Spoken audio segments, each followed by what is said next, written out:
Hello there, and welcome to this webinar on making menopause manageable. My name is Jill Stewart, and I am a registered dietitian working in Northern Ireland. During this webinar, we'll look at how the everyday choices that we make, such as diet, physical activity, and sleep, can hopefully make the menopause a more manageable time. Half the world's population will go through the menopause, and 8 in 10 women experience troublesome symptoms during this time.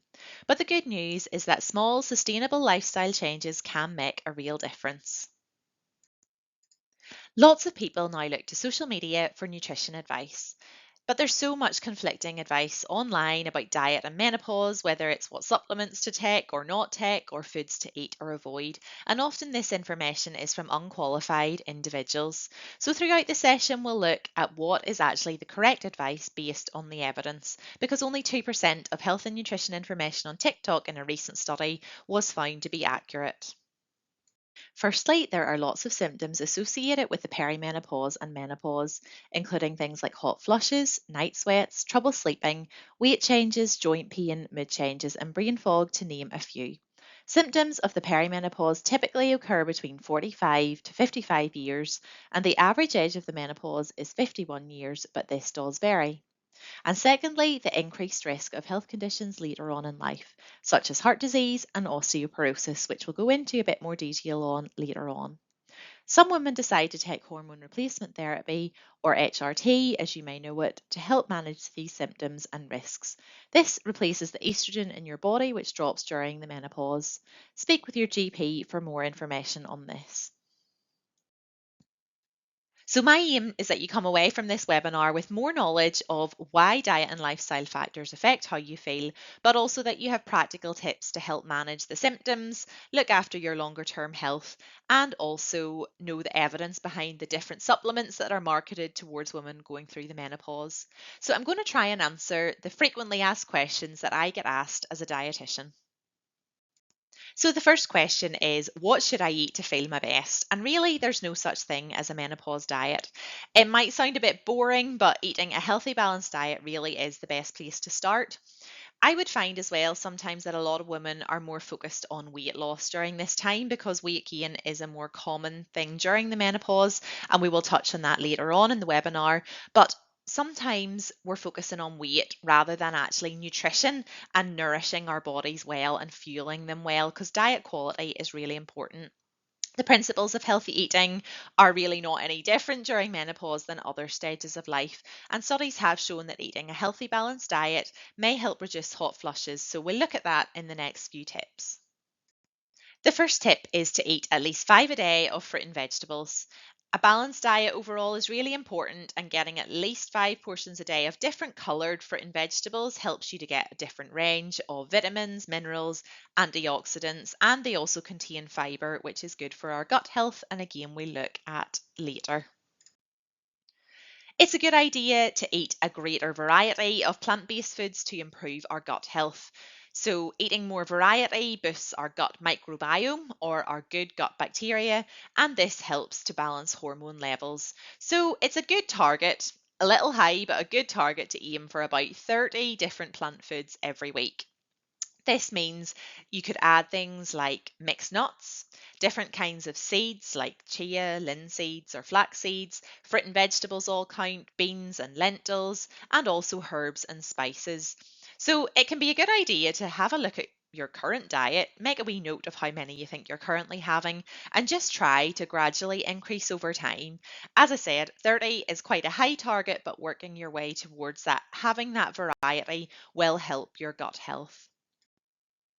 I often get asked if probiotics help gut health, and probiotics basically increase the good bacteria in your gut. And that can reduce during the menopause. This isn't a well researched area yet, but is definitely ongoing because it's often felt that there's an association between menopause and digestive health symptoms, especially bloating. So, to increase your good gut bacteria, you could try including probiotic rich foods in your diet, such as yogurts or fermented milk drinks that contain live or active cultures. Probiotic supplements are generally safe for healthy people to take, but really only recommended in individuals with gut issues or while taking antibiotics. Thirdly, then, is to choose whole grains like whole grain bread, oats, brown rice, or wholemeal pasta. These are higher in fibre than white varieties and support your gut and heart health. And fourthly, is to prioritise protein. Protein helps to keep us full and maintains our muscles, as hormonal changes during menopause can cause muscle loss. So try and have 2 servings of protein rich foods every day, especially the plant proteins like beans and lentils, peas, chickpeas, which are also higher in fiber and good for our gut health. There's absolutely nothing wrong with having chicken, lean meat, fish, eggs as your protein source as well, but the plant sources are also good for that extra fiber and gut health. And we should also try and be avoiding too much processed meat, so things like bacon, ham, salami, pepperoni, sausages, because these have an increased risk of then causing bowel cancer. So, some practical suggestions for you to try to improve your diet quality by trying to get the balance right and having enough protein, variety of the diet, good fats, more fruit and vegetables, and enough fiber. So, feel free to take a screenshot of the ideas on the screen. They're not essential, but they're nice, easy ways that you can try. So, things like adding seeds, different seeds, and fruit to yogurt, porridge, or overnight oats, having a handful of mixed nuts as a snack, maybe instead of crisps, trying to buy different kinds of fruit and vegetables, a mix of tinned, fresh, and frozen, and that helps all with that variety of food in our diet. Choosing the whole grain, bread, pasta, potatoes, and then trying maybe a meat free meal with plant proteins like a nice lentil or chickpea curry, or you can't beat a baked potato with beans and cheese. So, do soya products help hot flushes? We get asked this a lot. Soya products like soya milk and tofu contain phytoestrogens, or you might have heard of isoflavones, which are a special type of phytoestrogen. Linseeds, flax seeds, and edamame beans also contain these phytoestrogens, and they're basically plant compounds that act a bit like estrogen in the body. You can see the word estrogen is even in their name. And this is important because estrogen reduces during the menopause. So these may help to help relieve symptoms like hot flushes, but the results are mixed. The key really is consistency with phytoestrogen containing foods. So you'd need to eat them every day as part of a healthy, balanced diet for at least 2 to 3 months to see if they have benefit for you.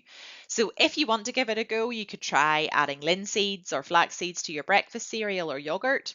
Try having a soya yogurt or soya milk, or find tofu recipes that you maybe want to try and enjoy. Again, you may have heard someone saying, aren't soya products linked to breast cancer though? And this is because some breast cancers are estrogen dependent. However, it has been concluded in various different studies that isoflavones are chemically different to estrogen, and soya products are therefore safe to eat as part of a healthy, balanced diet without increased breast cancer risk. So there's no harm in including sources of these phytoestrogens in your diet because they're a good source of fiber, protein, vitamins, and minerals. And for some women, these foods can have a big impact. So, do any foods make symptoms worse? Yes, is the answer to that. Caffeine in coffee and tea, alcohol, and also spicy foods can worsen hot flushes in some women, but it's important to say it's not all women and sensitivity does vary.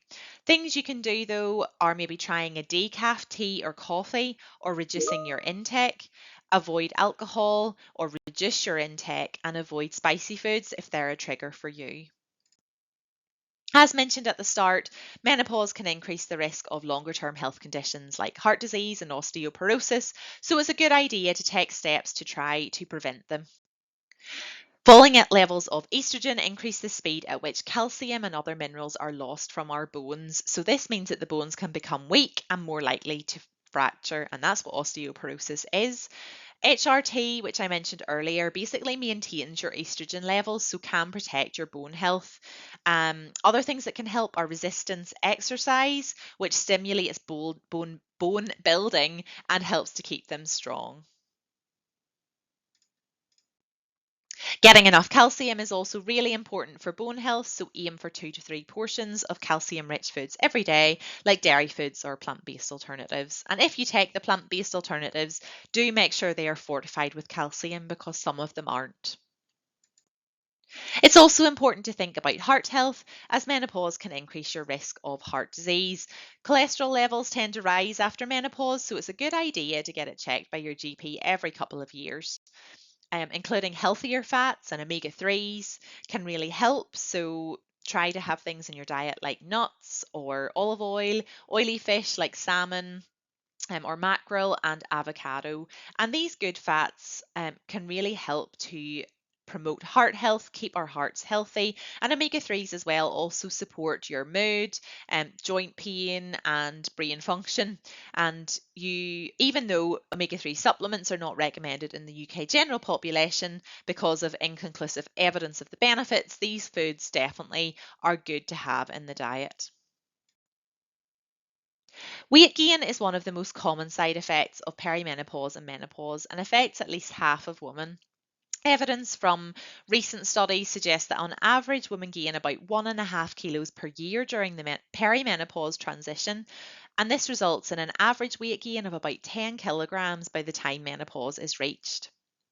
Not only do women living with overweight or obesity often experience more symptoms, more joint pain, more hot flushes, and night sweats, it also does increase the risk of developing health conditions like type 2 diabetes and heart disease.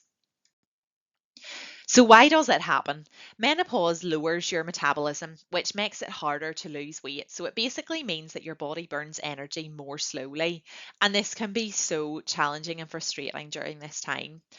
And also because of the changing hormone levels, the amount of fat stored around the waist increases, and then this in turn increases your cholesterol levels, blood pressure, and the risk of developing type 2 diabetes.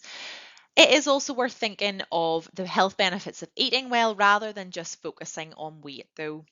And it's also important to note that eating too little can slow your metabolism further and affect your mood, so this definitely isn't recommended. It is a good idea, though, to maintain or take steps to achieve a healthier weight for you.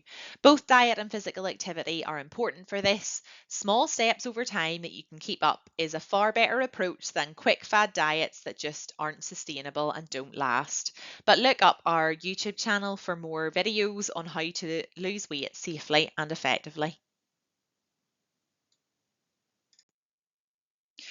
You've probably heard claims like, this supplement will stop your hot flushes, or that herbal remedy is the answer to your symptoms of menopause. But how much of it is actually true? Which supplements actually help? We'll look at what the science says now. The reality is, there is just not enough evidence behind most of them to routinely recommend them to women. And you need to be really careful with supplements. They are not tightly tested and regulated, which means the quality of the supplements can vary. Make sure to speak with your GP or pharmacist before taking any herbal remedies or supplements, as they may have side effects or interact with other medications that you're taking. The only supplement that most women should consider taking is a daily 10 microgram vitamin D supplement, especially during autumn and winter months to help the body absorb calcium. And this is especially important because of that increased risk of osteoporosis during menopause. So, the supplements that we would currently see marketed for hot flushes would mainly be red clover, black cohosh, and sage. When you look at the evidence, though, really there is no strong evidence behind any of these. It's weak, inconsistent, or very limited. Red clover is high in isoflavones, which we mentioned earlier, and it is believed that it can help decrease the frequency and severity of some menopause symptoms like the hot flushes and night sweats. But the evidence is quite weak. And there are also potential interactions with medications, so it's not suitable for everyone to take anyway. Black cohort is often marketed as a natural alternative to HRT for managing hot flushes. However, again, there's inconsistent evidence on its effectiveness, and there are potential side effects with it, such as digestive issues and skin rashes. And then sage is also in a lot of menopause supplements, but there are very limited studies in very small cohorts, and we know that some varieties are not safe to take over prolonged periods of time. And again, others with no firm evidence for hot flushes would be even evening primrose oil or St. John's wort, and there's actually a lot of interactions with medications with St. John's wort. Insomnia or sleep issues are a very common symptom of menopause. Magnesium supplements are quite often the ones you will see targeted towards helping improve sleep. There are inconsistent results across randomized controlled trials, but there does seem to be some association between magnesium and sleep health in observational studies. So in reality, some people will find benefit and some people won't. But to be honest, it's probably best to think about other factors for sleep that can help promote better sleep, like limiting caffeine and alcohol near bedtime. And this one's probably a little bit more recent in terms of being of popularity, and it's called lion's mane extract, and it's a mushroom extract basically. And emerging research does suggest that these mushrooms and the extracts and supplements from them may help with anxiety and mood and support brain function. However, the research is very much still developing on the benefits, so it's too soon really to confirm that it can be recommended for specific reasons. There's also a bit of a question mark because very little is known as to whether lion's mane mushrooms are safe for everyone to use, so it's definitely best to check with a medical professional before adding lion's mane mushrooms to your diet in any form, especially if you take medication. And a lot of women know that being active is beneficial, but what are the actual benefits of it? Regular aerobic activity like walking and running can help actually manage hot flushes, promote better sleep, improve your mental well-being, and also keep your heart healthy from that cardio exercise. So we should be aiming for about 150 minutes a week of moderate activity or 75 minutes of vigorous activity.